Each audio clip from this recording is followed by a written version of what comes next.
Hi guys, welcome to this YouTube episode. This is a very, very special one because today we're here at Barbers Motorsports complex. They have racetracks here, full-size tracks. They do Indy racing here. I race my Spider up here, and they also have this motorcycle museum, car museum.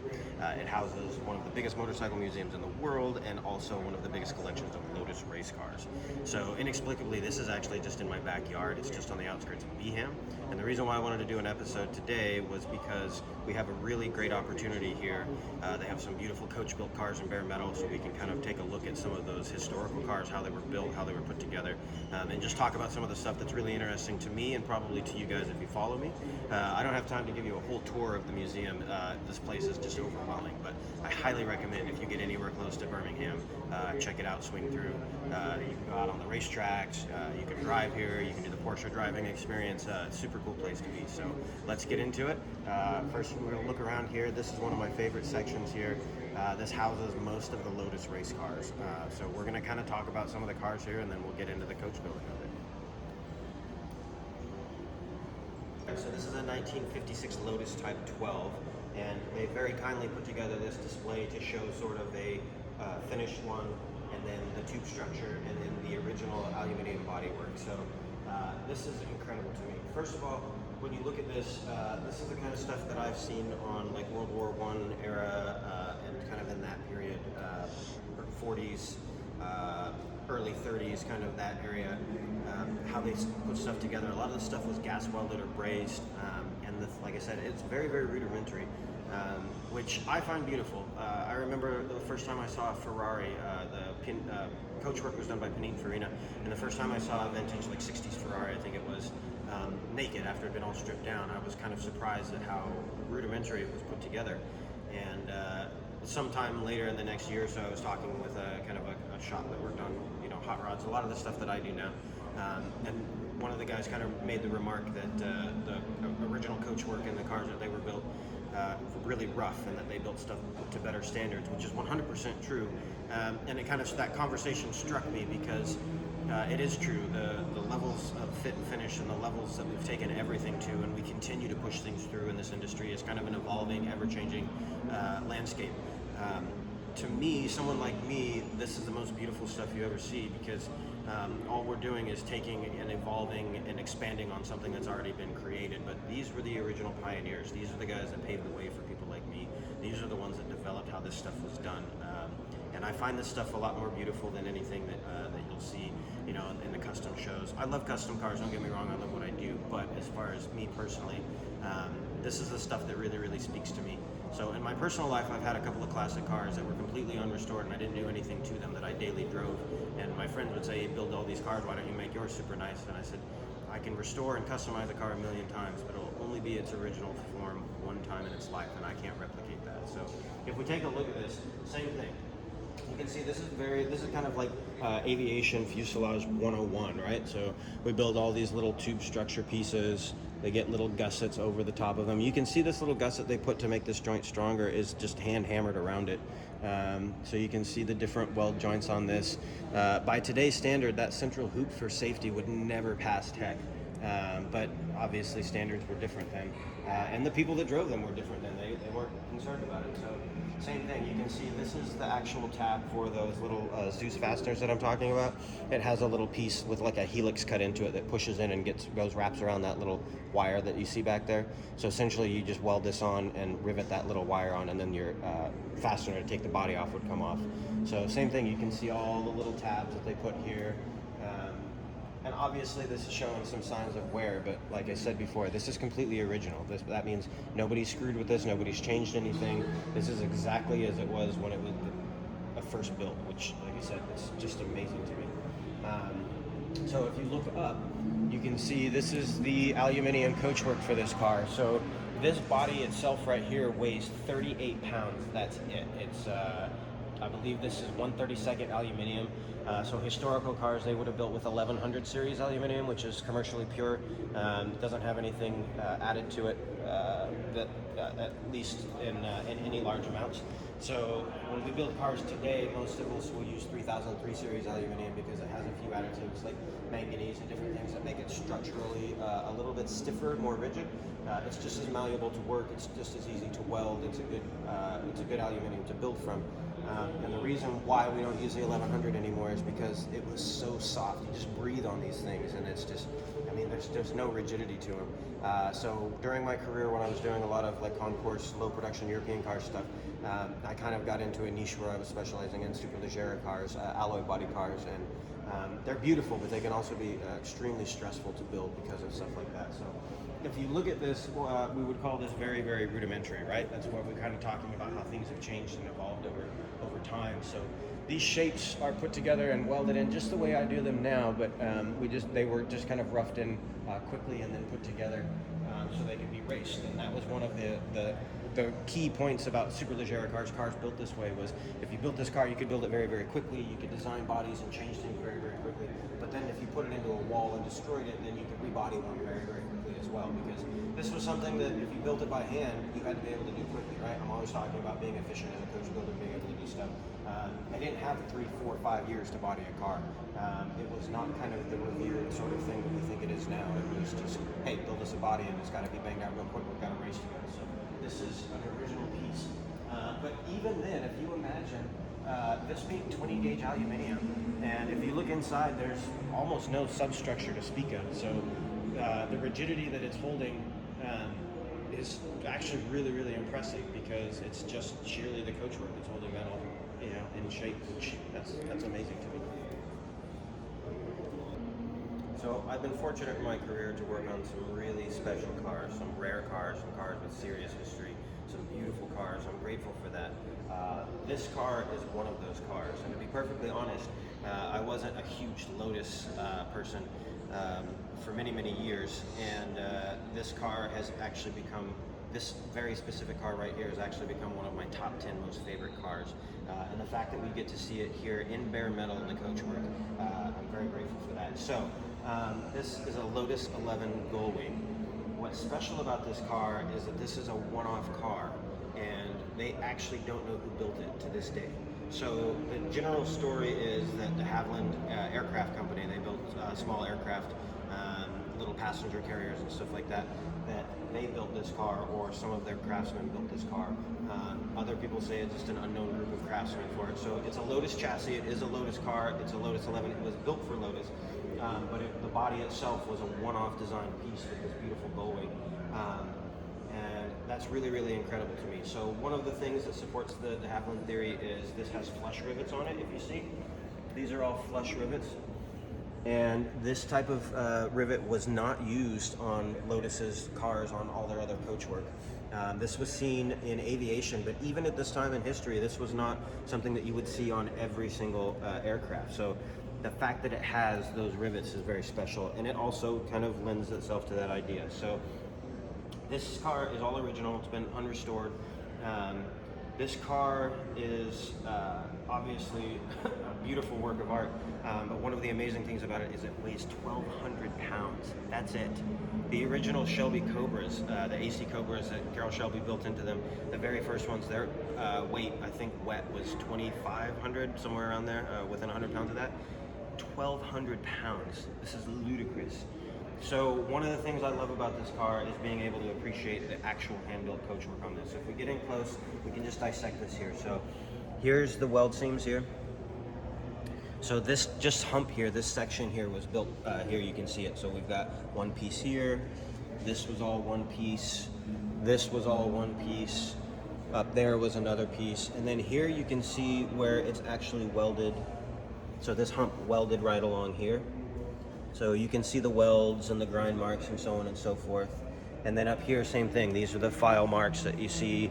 I usually take this stuff out when the videos that I show you guys by going sequentially through finer grits, but you can kind of see the weld seam through there. In some areas, you can still see the weld itself, and you can see that these deep scratches. Those are just the file marks where they knock down the welds on this thing. I showed somebody this and they were like, well, it's not perfectly symmetrical from left to right. And I said, I know, that's amazing. That means this car can never be replicated again. You can make a copy of it. You could put it in a 3D scanner and you could copy this, but you would essentially be creating a clinical copy using the technology we have of something that was built purely by somebody's hands with their passion and their vision and their artistry, and that you can never replicate again. That's what really kind of it's basically kind of why I do what I do is these types of people and the people that forge the path in front of me, they very much inspire me, and I aspire to be like them in my career. So once again, you can see here's the weld seam along here where the frame is. So this upper bonnet skin would be welded right along there. And then up here on the front, same thing. So the top of the bonnet is made out of one piece, and there's your weld seam through there. And then you can see the welds and the file marks over there. See, you can see the hammer marks. This looks like a little bit of a repair through here. As they went up, there's a weld seam in there as well, but there's a little bit of a repair. You can actually see, I'm going to try and get out of the light here. You can actually see the hammer marks. That's incredible. So you can see the weld joints here. If you look down in here in the mouth, you can see where they wrapped it around and put the welds in here. What an incredible piece of craftsmanship. So let's go around to the side. We'll look at this beautiful gull wing design. So obviously you can see from this car that they were using a lot of the same things that you would see on the Lotus 11s. So the actual kind of rough design of this car is very, very similar, but they changed a few things. So another thing to note is this side view mirror, this housing, this is handmade. That's amazing. The little flanges that go around the windscreen, all handmade. And then up in here, it's the same kind of deal. Some of the times when you look at these cars and they're completely restored, you're like, man, that's pretty, and you can appreciate how beautiful it is and the design is aesthetic. But you don't really get to understand that these cars were hand built. So when you see a gull wing, like a 300 Mercedes, you know, it's a beautiful car, but when you see them stripped down like this, you can see where someone literally just welded this skin right along the edge. So you can see the weld there. That's not a folded edge, just welded here. These little pieces riveted on. You can see the inner door skin there. You can see the way they made this frame. See the little welds there. This is just little pieces of aluminum welded together. You can see inside. Back here is very, very rudimentary, like you would see on an aircraft. This is just folded up pieces of aluminum and then riveted together. And then same thing here in the back. So here you can see this kind of bowl shape is made out of one piece here. So you can actually see there's a little corner. So the weld seam goes there and then there, so just that little piece. And then this little bowl shape, this is all one welded piece. Now keep in mind, when these cars were built, they were building them primarily by hammer forming and English wheels. So you didn't have a lot of options to create difficult shapes. So if you have all these different shapes, a lot of times it would be in multiple pieces. It's one of the reasons why I push myself to try and make some of the big panels that I do on the English wheel in less pieces. I always try to push my machines as far as I can. So if I can make a piece like this in 1 or 2 or 3 pieces, I always try to. And it's not for any reason other than myself, right? These are the people that I respect and admire, and I aspire to be like them. And I want to push myself, right? So when I make these things, even if I'm using what I would call basic coach building tools, I still like to push myself and make sure that I'm getting as much out of it as I can. But like I said, I like to be able to see these thought process here. So the rest of this quarter panel here, so you've got this section here, and then you can see this weld seam up here, and then the weld seam right there, and then it goes back there, and then another weld seam here. So this whole quarter panel is probably made in, let's see, 1, 2, 3, 4, 5, 6, 7, 8, between 10 and 12 pieces just for this section alone. And then up in here where you can see this back windscreen, same kind of deal. You can see where they actually just welded along the seam here and put it together. And by the standards today, the way this fits, the gaps and the planes and the transitions and stuff, people would look at that and say, oh, that's not good enough. But this is when somebody basically said, we're going to build a car that doesn't exist. A one-off, hand-built, coach-built body, and this is what they came up with. And even by today's standards, I mean, if you took this to any of the shows we have now and just showed it, it would still be just as breathtaking today as it was when they built it back then. This whole thing, being able to see the car, to see the craftsmanship, to know the story or not know the story in the case of this one, This is just amazing to me. So I'm going to shut up and give you a couple of shots of this thing so you can really appreciate this car, and then we'll look at the next one.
So we've got 356 Lotus 11s here.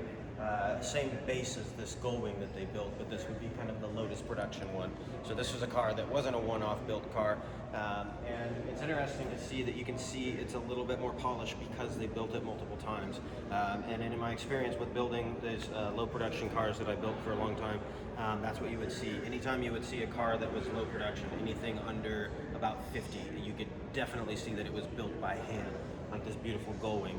And then once they start getting into higher production, then you can start to see things have been, they figured out how to reproduce them and mass produce some things are stamped. So you'll kind of see that evolution with them. Obviously, once again, I find the original coach-built ones, the hand-built ones, the ones that where they were kind of designing and figuring it out, the most beautiful. But like I said, this is really interesting to see. Same thing. You can see the weld seams through here, up through there where the pieces are made. Up there you can see it as well. So you can kind of see the back section was still built much like this coach-built Gullwing. So that was hand-built, while these sections would be reproduced in mass. Not in mass, but you know what I mean. These would be built more frequently. So essentially the more complex shapes that you see in the back and the front with more of these like rounded edges and shapes like that, those would be still built by the same craftsman, usually by English wheel and hammer forming. So with this one, you can still see, the weld seam goes here and here, but you can also see the hammer marks and the English wheel shaping marks and the rivets and everything through here. So it's all very, very transparent. It's very, very beautiful to see. Like I said, you can actually see where they joined it together, put it together. If you look in the interior, you can see how they kind of put them together.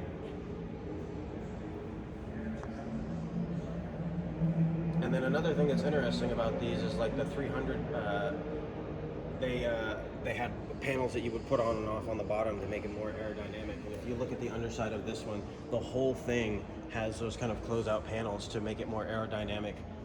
So you can see where that's got the louvers in the back to kind of help get some airflow through there and keep things cool. But I mean, the technology, the aerodynamics, the way they designed this thing, this is 1956. Right, so this is 1954 Lotus. This is amazing. It's 1,148 pounds. Same thing, 20 gauge aluminum. This car, they designed this whole thing basically, it had a top speed of over 100 miles an hour. They designed this whole thing basically by doing the aerodynamics in their Lotus wind tunnel. So if you watch the movie Ford versus Ferrari, they talked about taping little pieces of strings to the car so they could see the aerodynamics on it. No bullshit. They would actually take this car out on the track with little tufts of cotton on it, cotton cloth, and one of the guys who was building this actually would be laying on the bonnet, strapped to the bonnet, driving around the track, watching what was happening. That's what they were doing. That kind of attitude, that kind of innovative spirit is just so amazing to me. So same thing, you can see all the inspirations of this one. This one obviously has the big huge fins. It's got the aluminum tonneau cover. But once again, this is so amazing.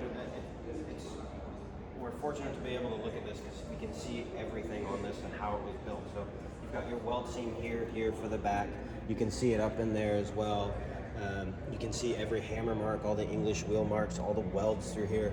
There's a long vertical weld that runs right along the top of this fin where it was joined together, and here you can see kind of the hammer marks and stuff. And then same thing as we walk around and look at the quarter panels here. You can still see the exposed weld through there and the weld around there. This actual wing section is mostly one piece until you get down into the curves in the bottom. And like I said, this is really amazing to see, because most of the cars that we build now, we're kind of pushing things to be finished out much nicer. When we do the body and paint work, we finish them out much nicer. So we're always pushing. And once again, when we look at this car, this is essentially something that these guys would do every day, and most of us don't do stuff like this. I've been fortunate enough to body a couple of cars in my lifetime, build full bodies for cars, and it's a really amazing experience to be able to kind of walk in the footsteps of what they did and kind of how things were put together in that way. So what's amazing about this car is it's very low production. I think they only made like 48 of them, don't quote me on that one. But every single one of these would have been hand built. So the people that were involved with this project essentially just built these cars for a period of a few years and raced them and tested them. If you think about that happening in today's racing circuits, that's unheard of. I mean, basically for a group of people to basically come up with a platform that doesn't exist, completely from the ground up, platform that doesn't exist, out of their own ideas, their own heads, the technology for the mechanical equipment, the technology for the power plant, for the suspension, for the aerodynamics, for the body, for the entire car built by a racing team, and they built a bunch of them, raced them, and then that car doesn't exist anymore. It's just that small moment in time. It's really amazing. So these are kind of some of the spacey cars that we see in the 50s.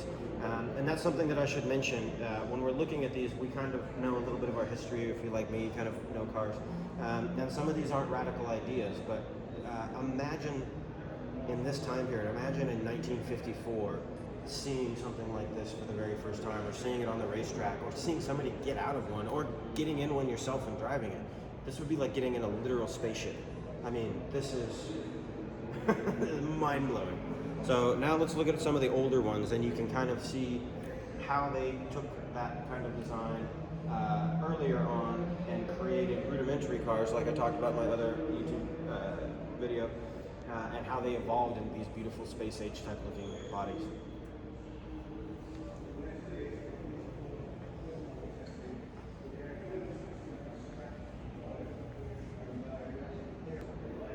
This is it. This is the very first production car from Lotus, and when we say production, they built one. 1952, this was built and sold to a customer. It's their first car.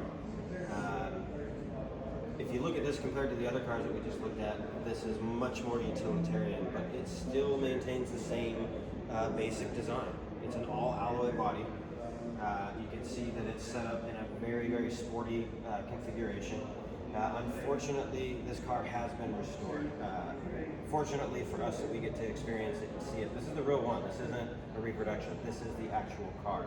But a lot of the work had to be repaired and restored because this is the only one in the world. In my career, the closest I've come is I did two separate cars at two separate times where there was 3 of them left in the world and one of them had race history. Never been able to do a one of one, and this is pretty special. So same kind of deal. On the original pieces, this would have been one of the original pieces here, and you can see, imagine if you took kind of one of the entry-level techs and said, hey, we need you to make this box shape, and they didn't have any specialty tools or metal shaping equipment. They just had rudimentary tools and a knowledge of how to weld stuff together. This is how you would do it. So you can see where they split it, folded it, welded it back together. You can see the file marks on it, the hammer marks, and then you can see where they put it together. This one, this is one of the original panels on the car, and that's so beautiful to me. Obviously, if you did something like that today, people would be like, what are you doing, right? Like, we have tools that can do different things like that, but this was the first car that they made. This is truly special. So it's interesting though, you can see kind of the way this was built, and then you can see some of these panels are very obviously folded by modern machines. You can tell that this is kind of raw stock. You can see kind of the distortion and dimples where it was formed and shaped around these edges, but you can see through here that very obviously this was put through more modern tools. You can see that things are a lot flatter and not quite so all over the place. So up here in the front, you can see this is also one of the original pieces. So you can see the weld seam kind of through there. There's a weld seam here and a weld seam here, kind of all this. So you can see this built essentially the same way as the little side box. And then obviously the bonnet has been reproduced. We can tell it's much flatter because it was probably run through a slip roller. But the little pocket back there is all hand built. So when you're doing historical preservations like this, you're essentially trying to salvage everything you possibly can. So I replaced the door skin on a historically relevant Superleggera car one time, and the owner of the company basically said, you know, it was necessary, but if you can repair, patch, or preserve any part of it, do that. If it's absolutely necessary, which it was with the door skin, we understand, but he said, we don't care if it doesn't come out quite as nice as you would like to make it, because nobody cares about a car that's built by you. They care about the car that was built by the original manufacturer. So this would be a perfect example of that. This car being one of one, it doesn't matter what you have. If it's salvageable, you fix it, and if not, then you replace. So this obviously is a stunning example of a historical preservation. So let's move on over here.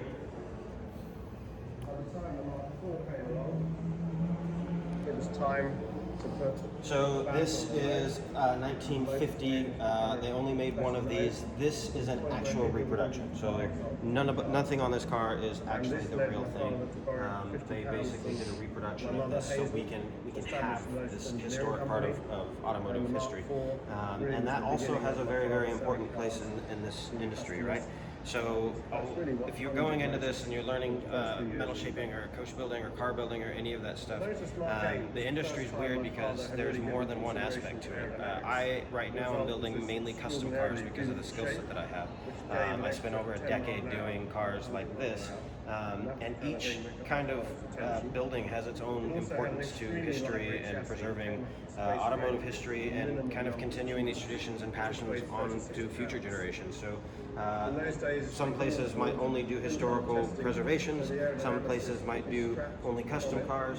In this case, this is a replica, so the replicas don't speak to me as much as the actual original pieces because the soul and the history is not quite the same. But this is a very important piece because without this, you're never going to be able to see what this car would look like and admire the same things that we've been admiring, the design, the thoughtfulness, the engineering. So it's an important part of automotive history that we keep replicating things that don't exist anymore. So this is a really good example of that. This chassis is also a replica, so this is not an original, but this was done very beautifully, and it's done historically correct. So you can see everything is brazed on this. It's not gas welded, so you can see all the brazing. The braze work obviously is quite lovely on this. It's a more modern reproduction. The tube work is all very beautiful. You can see the bulkheads that we've been talking about with the lightning holes and the way they did the round stock with the brazing joints on it. So once again, this is a replica of a 1964, and somebody built this within the last 10 years simply copying. And that's kind of what I'm talking about when I say I'm walking in the footsteps of those before me. Whoever built this was able to execute a perfect replica of how it would have been done in 1964, meaning that they've also been able to develop those skills, technical skills, and the understanding of how this stuff was done to be able to replicate something like that, which is something I have a huge amount of respect for. Alright, this one is also a replica, but it's also very special. So we're talking about kind of keeping that historic documentation of these cars. So this is a 1948 Lotus. It's a replica. This would have been built by Colin Chapman, and this was, you can do the research on it, literally built in the shed behind his house with his mates, right? So he took a car that already existed, some of the components, some of the suspension, some of the running boards, things. He wanted to build a race car. He wanted to drive. He wanted to go out and race on the racetrack, just like I do. I have the drift car and the Spider and the Miata and stuff, and I go out and race on the weekends because I build cars, but I love them. I love understanding them and driving them and being a part of this. So this is literally somebody building a car by hand off of a platform in their garage with their mates so they could go racing. So like I said, it is a replica, but this is it. This was a car that he made to go racing. Now, if you look at this right now, you would say, okay, this is what a teenager would make as like a soapbox car, right? It's very basic, and we understand that. But all of the cars that exist today, and people like me that exist today, none of us would be here without people like this. And that kind of, I've mentioned this before several times, that kind of innovative spirit, the kind of person that'll say, I'm just going to go out in the back, throw together a race car and then go race it, and then keep designing it and engineering it and making it better and working on it, and then slowly taking that experience and that passion and turning it into this. I mean, look around you. This mailbox car replica, and then slightly more rounded ones, and then slightly more rounded ones, and then ones with wings and gull wings. Cars that weighed 1,148 pounds that could do over 100 miles an hour. Strapping yourself to the bonnet of the car for aerodynamic checks. I mean, I don't know if this exists today. I know there are innovators out there, but people talk to me about what I do and they say, are you still happy after doing it for these years? Is it still fulfilling? Are you passionate about it? Do you still love it? And they ask me what I like, what I'm into, what inspires me to do what I do. People like this. And it's not just the cars for me. It's not looking at a car and being like, oh, I can build that cooler or better. I'm going to take that idea and I'm going to do something cooler.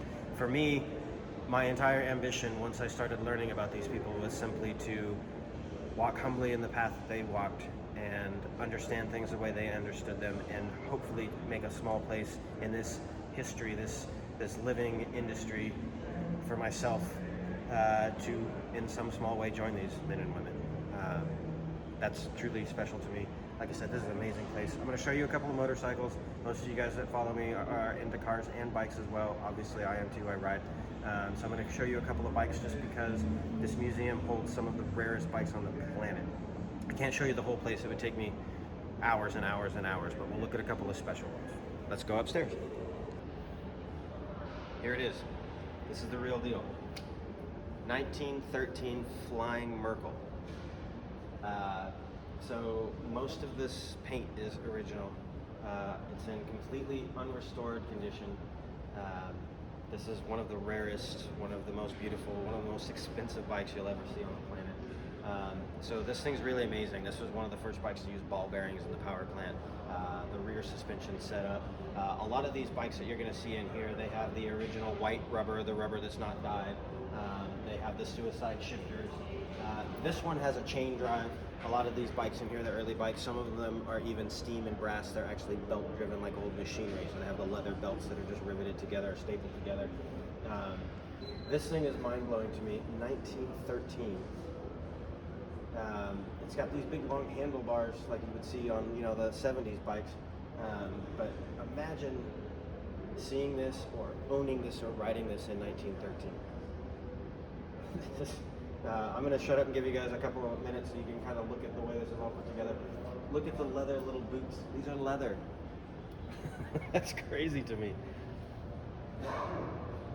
Down here on the fender, same thing. Your little fender splash guard, that's made out of leather. Look at this. What is beautiful to me about this kind of stuff is the simplicity of the design.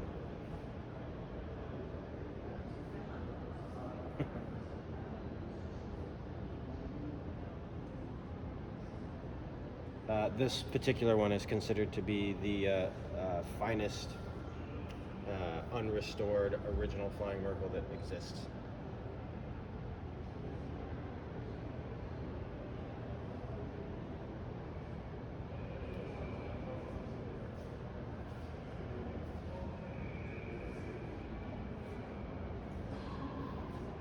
So for those of you who ride bikes, this thing had a top speed of 60 miles an hour.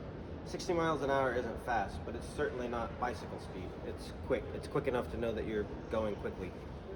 Can you imagine going 60 miles an hour in 1913? People had to have thought you were crazy.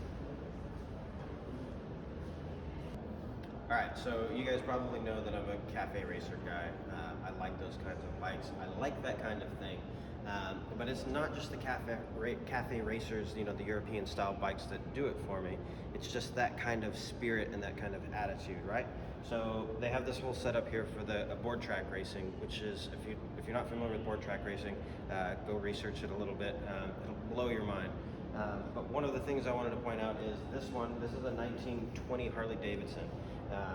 The average bike at this time was going to be about $200 or $300. This was $1,500 from the factory. What's amazing about this thing is this thing can go 120 miles an hour, and it's direct drive, no clutch, no brakes. You just get on this thing and go like a bat out of hell. Essentially, you're at a 45-degree angle on this board track and you're just going as fast as you can. The only way to stop is to kill it, let it slow down as it does.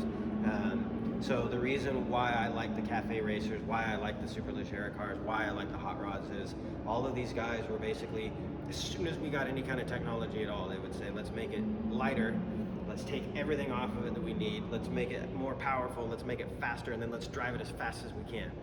It's a very, very childish attitude, but I also have that attitude, and there's a reason why I drive the cars that I do and drive the bikes that I do. So this particular exhibit speaks to me because the same thing with the cafe racers. We talked about the superleggera cars, we talked about the hot rods. The cafe racers in Europe stripping things down on production bikes, making them lighter, making more aggressive, sporty driving positions, making them so they could zip around quicker. It's always that same seed, that same influence of where they're trying to go. And it was the same thing with these guys. Make them lighter, make them faster, make them more aggressive riding positions, and then just drive as fast as you can, and hopefully a lot faster than your mates. So this motorcycle museum, there's some Indians here, some Harleys. This is just like the American kind of old one. But if you look up here, there's bikes as far as you can see. There's 5 stories on this. There's workshops, new bikes, old bikes, street bikes, cruisers, drag bikes. The Beatles Rolls Royces here, a whole bunch of beautiful cars besides the Lotus exhibit that I showed you. So if you get a chance to come check it out, check it out. It's not super expensive, and make sure you plan for the whole day. Even if you're not into motorcycles or cars, it's just so much stimuli that it's kind of overwhelming. I had some folks that came out and did a workshop with me, and I directed them here. A couple of them went there. I think one guy told me he was here for 3 hours and it wasn't enough time. I come here, so like I said, it's just on the outskirts of Beeham, probably 2 or 3 times, 4 times a year in the museum alone. I race up here as well with my Spider.